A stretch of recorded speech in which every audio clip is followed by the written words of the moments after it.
अनिल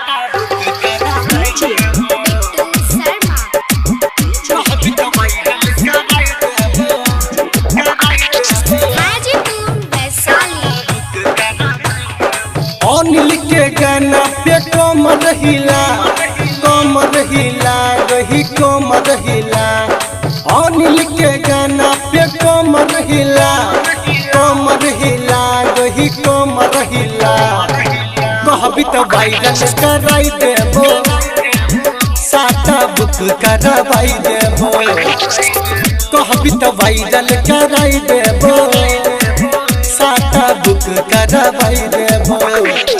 गौरव के गाना पे कमर हिला रही कमर हिला। गौरव के गाना पे कमर हिला रही कमर हिला। कहबी तो वायरल कराई देबो, साटा बुक करवाई देबो। कहबी तो वायरल कराई देबो, साटा बुक करवाई देबो। बुझली ना? कहबी तो वायरल कराई देबो, साटा बुक करवाई देबो। Music director Nancy films and music. साटा बुक करवाई देबो। डीजे वायरल कराई देबो, साटा बुक हाजीपुर वैशाली। जादू काट लगल रहतो कमरा, बुक रहतो साटा गे। जादू काट लगल रहतो कमरा, बुक रहतो साटा गे। स्टेज पे पूरा गर्दा उड़ई है, पूरा मिथिला में धूम मचई है। बंसी के गाना पे कमर हिला रही कमर हिला गे। कहबी तो वायरल कराई देबो, साटा बुक करवाई देबो। सुने ना? कहबी तो वायरल कराई देबो, साटा बुक करवाई देबो।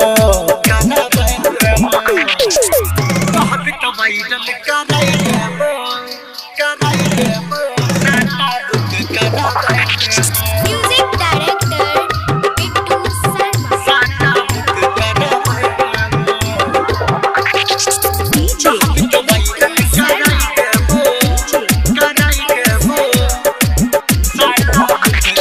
हाजीपुर वैशाली।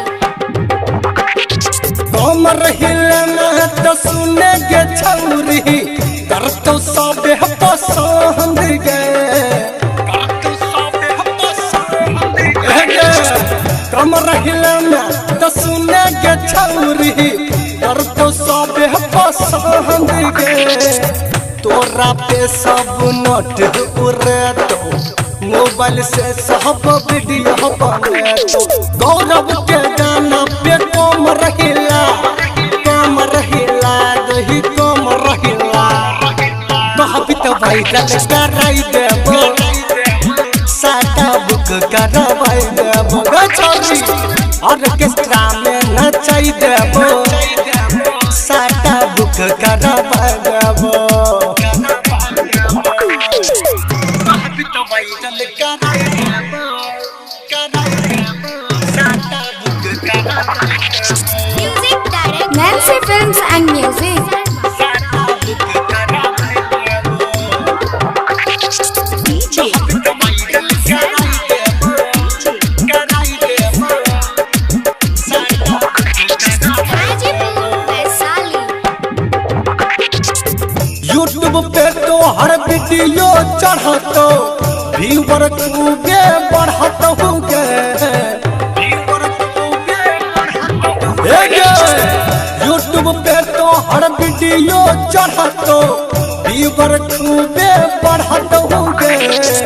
दीपका छौरा मूड बने तो ढोधी अपन देखई है गे। पवन के गाना पे कमर हिला रही कमर हिला। कहबी तो वायरल कराई देबो, साटा बुक करावा देबो ये कहबी तो वायरल कराई देबो साटा बुक करावा देबो।